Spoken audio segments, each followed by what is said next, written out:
By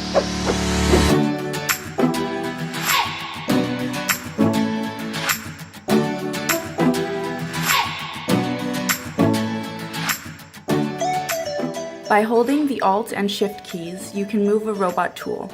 If you have any programs that use the modified tool, they will update the robot path.